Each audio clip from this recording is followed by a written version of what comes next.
Hello, everyone, and welcome to the VIDA podcast, where we help educate military veterans and their spouses on opportunities in Web3. Our plan is to host a series of industry leaders, many of whom are veterans or spouses themselves, so that we can learn about their journey down the crypto rabbit hole while understanding opportunities for transitioning veterans in the industry.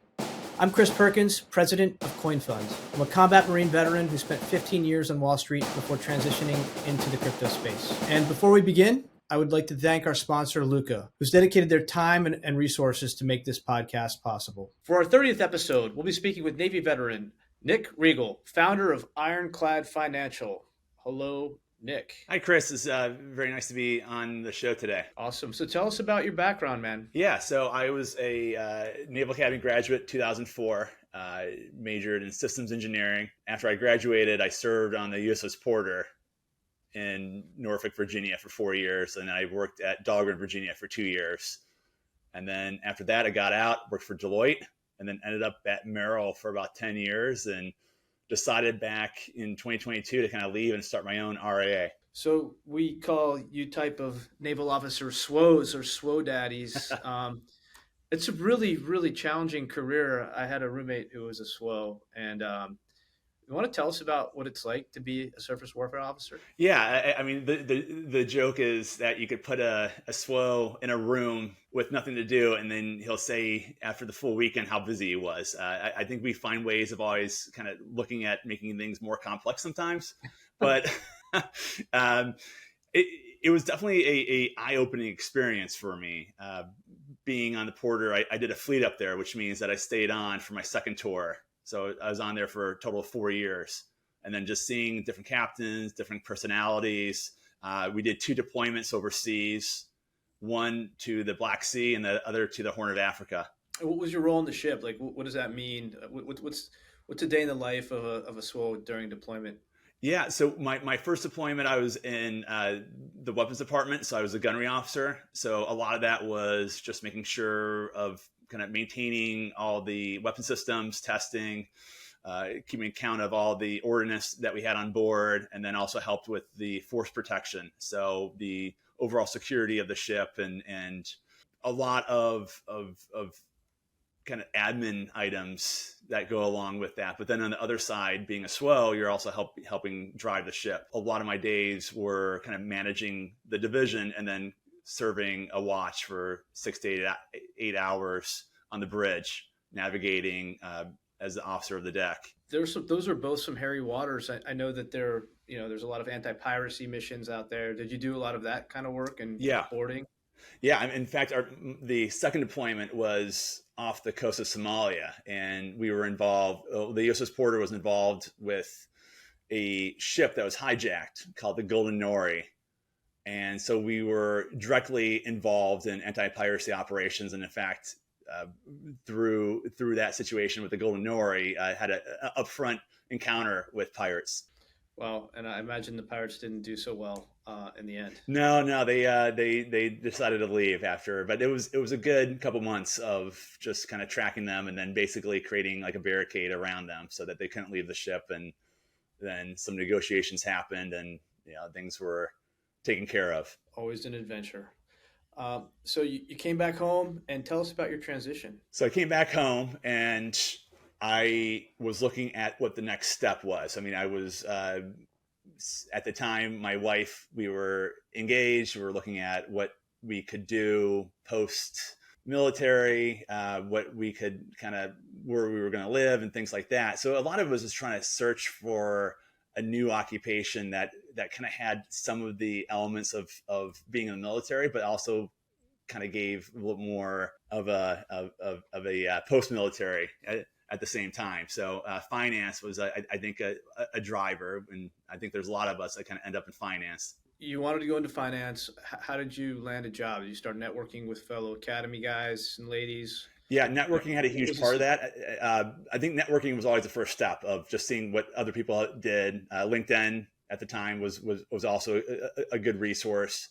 And then also through the networking, kind of talking to other companies. And I actually ended up working for Deloitte first because it was a great transition at that time with my top secret clearance to find work that was very similar. So I think it gave me a bridge for a year or so to acclimate to the civilian world, but still be part of the military / federal kind of operational kind of op tempo, if you will.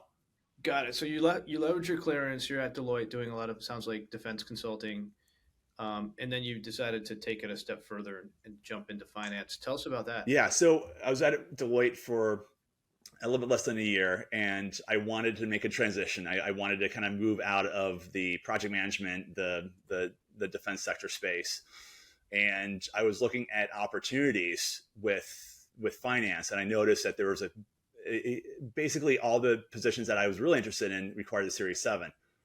And so I didn't have the Series 7. I didn't have any real financial background. I had an interest in it for many years, and I was actively doing investing and options trading and things on my own. And so then I kind of pivoted my search to say, okay, what area could I leverage all my leadership and all my planning experience while still obtaining a Series 7? And so I talked to a couple other folks, and I did more networking, and based off of my conversations with different managers and different companies, one that I actually ended up with was the Merrill Lynch in the Ballot Kinwood office, which is outside of Philadelphia. Really like the office manager there, really thought I had a good connection, and ended up joining Merrill as part of their professional management development, or PMD program at the time, which is basically to train new financial advisors. Yeah, that's a pretty prestigious role. Like the Merrill Financial Advisors, or was it the Thundering Herd? What do you call it? Yeah. At the time, it was the Thundering Herd. Now, with Bank of America taking more of a focal point, I think it's more of a challenge of keeping that identity of Merrill, not Bank of America sometimes. So you launched this career as an FA with Merrill. And I imagine that gave you some additional skills that you were able to cultivate. Yes, that was in 2011 is when I made that transition, in the fall of 2011. And then went through the program, and part of the program was to build your own book, but also kind of learn more about investment processes. And I learned a lot about non-discretionary versus discretionary investment planning, ways to scale a business. And after a couple of years, there was a larger team that needed basically to hire more advisors because they were growing too fast and they needed that capacity. And I was invited to join their team. That was in 2013 or so. And from there, I learned even more best practices, and really kind of led to kind of honing in on how to really work with high net worth individuals. And so along the way, it sounds like you got into crypto. Tell us about that journey. Yeah. So that actually started in 2015. I had a client, and we were just having a normal kind of financial planning review, and part of that was a portfolio. And of course, through any type of planning process, one of the questions I asked is, okay, so is there anything else that you want to talk about, or is there any other kind of asset allocations that we might want to look at? And he said, well, I have this position in Bitcoin, and I heard of Bitcoin before. One of my buddies, again, from the military back in, actually as early as I think 2012, was mentioning Bitcoin because he was out in DC and he heard about it. And so I never really got into it at that time because one, I wasn't really sure how it worked. And my attention was more focused on a new career shift and applying to different positions and everything. So fast forward in 2015, I took a different approach, and I said, it's something I really don't know that much about, but let me look into it for you, and I'll figure more out about it. And so that started the conversation of how would this fit into a portfolio, and how does this really fit into the overall client mindset, if you will. And I came back, and he wanted to invest more, and we looked at it from just like a risk adjusted basis of what his objectives were and his liquidity needs and all the planning stuff. And I said, well, if it's something that you're interested in, the worst case scenario, if this thing goes to zero, it would have zero impact. But the other side, asymmetrically, is if this continues to grow, then it might offer you a interesting kind of asset allocation. And so we basically kind of agreed to just kind of track it. At the time, Merrill really had no research or any capabilities.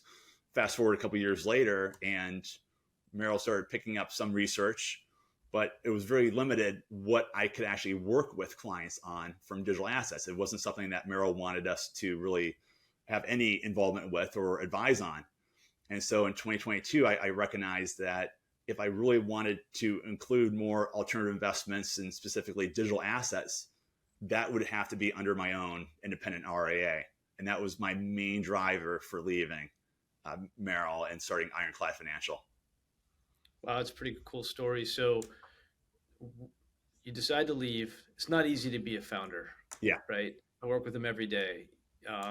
Tell us about that transition and some of the challenges that you faced and how you overcame them.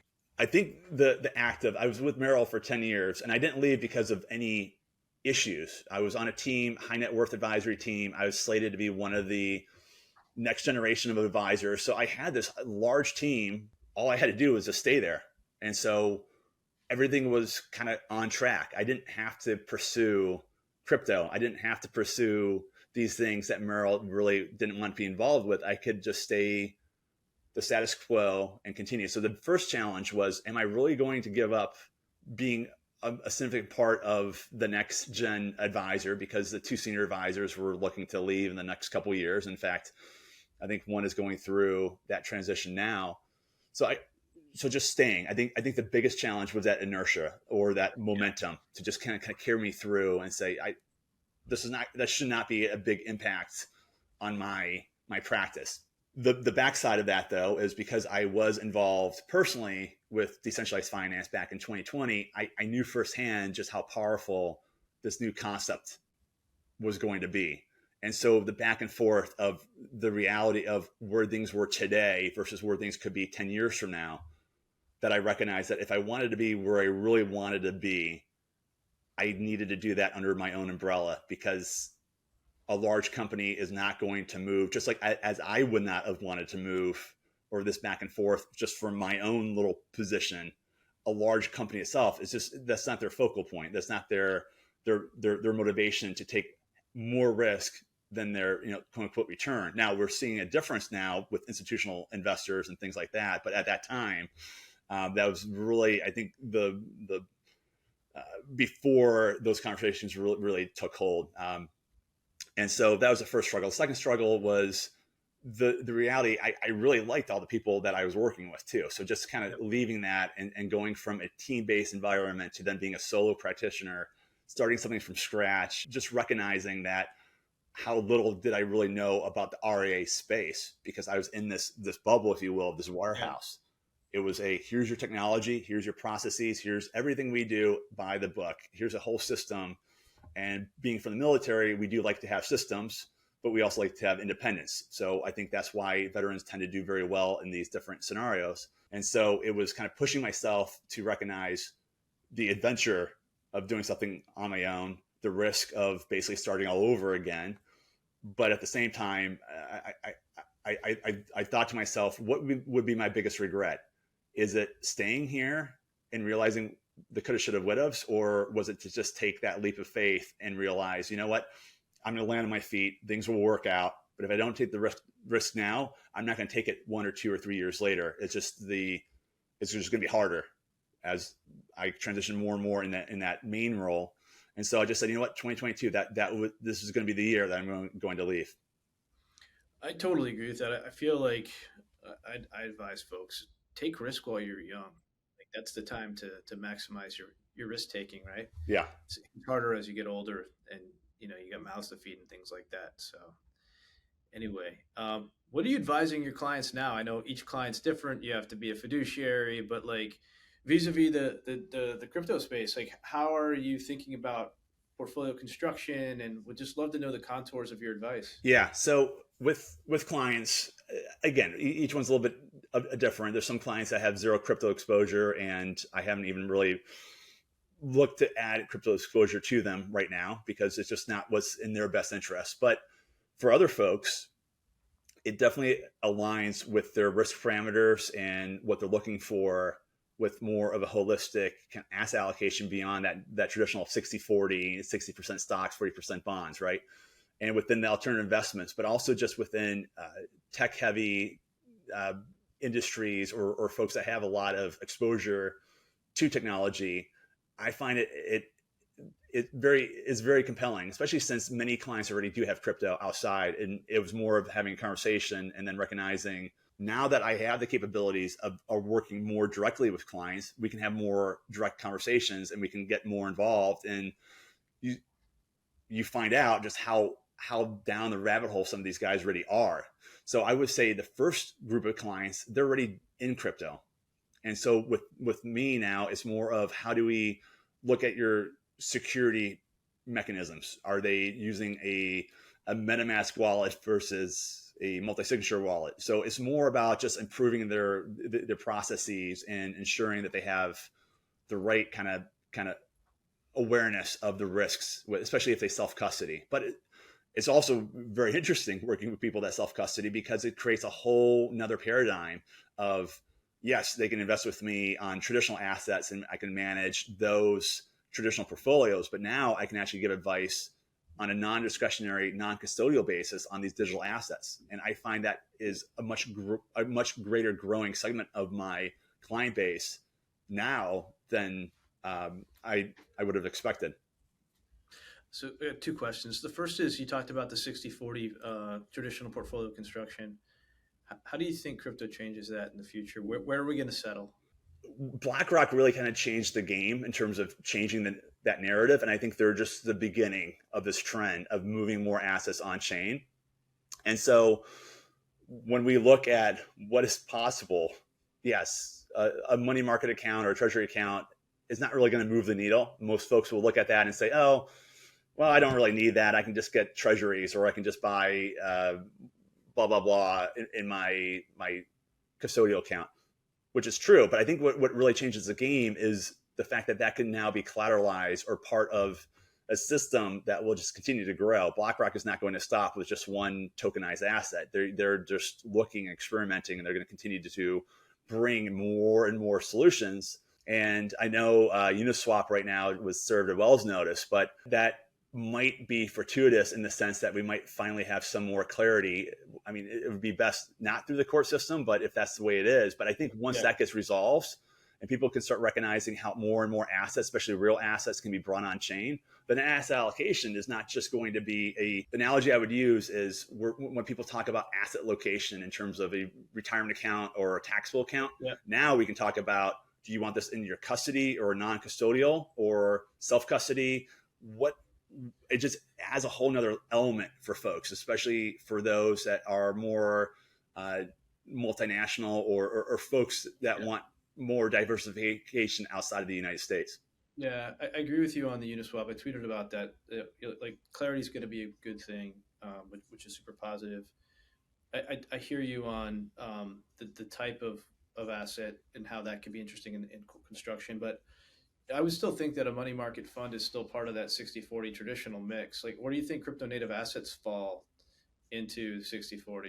Do they have a role? Yeah, I think if we look at the asymmetric kind of risk returns and the level of volatility, depending on the individual client, I could see that being anywhere from a less than 1% kind of allocation for people to just kind of. I think right now you can get exposure to crypto through not just the Bitcoin ETFs, but now there's more and more funds that are adding exposure to, let's say, IBIT or through Bitcoin futures, for example, within these other multi kind of tiered ETFs or investments. So even if they're not trying to get exposure, it'd be very interesting a year from now how many other investments will just have an allocation. I think commodity funds are already starting to incorporate Bitcoin in their commodities basket. So if commodities, and especially with inflation right now, in the sense that we're going to be higher for longer potentially, how do we look at protecting purchasing power? I think there's a significant benefit adding commodities or asset classes that could encompass things like Bitcoin or Ethereum. So you're on the front lines every day talking to clients, and how has the Bitcoin ETF changed their perspective? Has that been like the light bulb for many of these folks who previously weren't in the space? Now they're like, now that it's so funny, Bitcoin, it's commodity, but we make it a security. Then we say, no, it's not a security. Then we make it a security, and then people want it. Has that changed the conversation? Are you seeing a lot of folks now saying, well, now I'm interested, and we've always believed that it's going to take some time for the full steady state adoption to occur, because people like you, Nick, you're out on the front lines, you're playing golf or you're out to dinner with your clients, and it takes a while for them to get comfortable. So how is the ETF, Bitcoin spot ETF, going to change the game here? Well, it brought up a very easy way to have a conversation of, for folks that, I think a lot of folks are just overwhelmed with how little time they have and just how distracted they are with so many things going on. And so for them to say, okay, let me open up a Coinbase account or a Kraken account and figure that out and then purchase this Bitcoin, they're just avoiding doing those extra steps, right? But then when something like the BlackRock IBIT comes out, or all these other firms, VanEck and et cetera, come out, suddenly that's no longer on the table. So I think from a cognitive dissonance standpoint, that goes away. Now suddenly it's accessible and they can buy it with accounts that they already have. What I was kind of surprised by, and in hindsight, it made perfect sense, is just how many folks that already have crypto suddenly said, you know what, I don't really have I still have a custodial IRA, but I'm just going to buy IBIT, for example. And so suddenly something that you have self-custody folks from a taxable kind of standpoint have tons of crypto that you would never think that they really need any more crypto. For them, it's a way of kind of passing it to the next generation, I think, of having it in a retirement account. So that's what surprised me. It added a lot of conversations about adding things as a percentage, and with other things, I think it could potentially add more of a risk-adjusted return. And so that conversation started happening more and more. And then just the idea of owning crypto, it really kind of shocked people. It's like, well, wait, why is this an ETF? If Bitcoin's worthless, then why is there an ETF about it? It just completely changed the narrative away of Bitcoin just being funny money, if you will. So we're past the Bitcoin ETF. What's next? And what excites you about the crypto space? The logical conclusion would be that Ethereum ETF would be next, but then of course there's this kind of overhang with I think more of a political overhang than anything. So I still think there's still room for an Ethereum ETF. I just don't know when. But people aren't waiting for the ETFs anymore. They want to get more involved in on-chain transactions, to get more involved with understanding what decentralized finance is. And it is very interesting at a time where certain organizations are going after some of the largest, most robust protocols that are out there, instead of focusing their efforts on really the bad actors. It does have this other side effect of, oh, wait a minute, what is maker taker fees? Wait, what's going on? Wait, what is a liquidity pool? So actually, I mean, it's serving as a great, when someone tries to prevent you from doing something, is that Streisand effect. It's oh, wait a minute, maybe I should be doing this. And so I think this adds actually driving more attention to what DeFi is.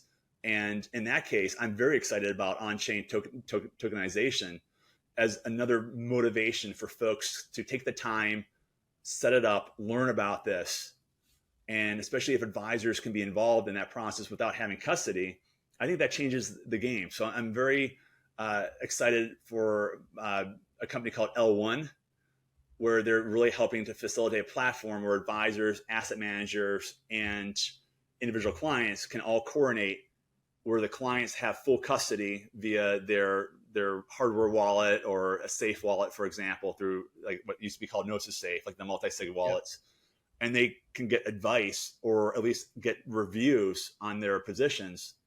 And L1 is integrated through Zapperfy. So they have all this information, and it's just another way of working with folks. I'm very bullish on-chain wealth management, tokenization, and also DeFi, even at a time where I think people are kind of thinking like, oh, wait, this is the time to get more involved, I think. I couldn't agree more. So what advice would you have for a transitioning vet? Sounds like you're having a great run. What advice would you give them? Learn.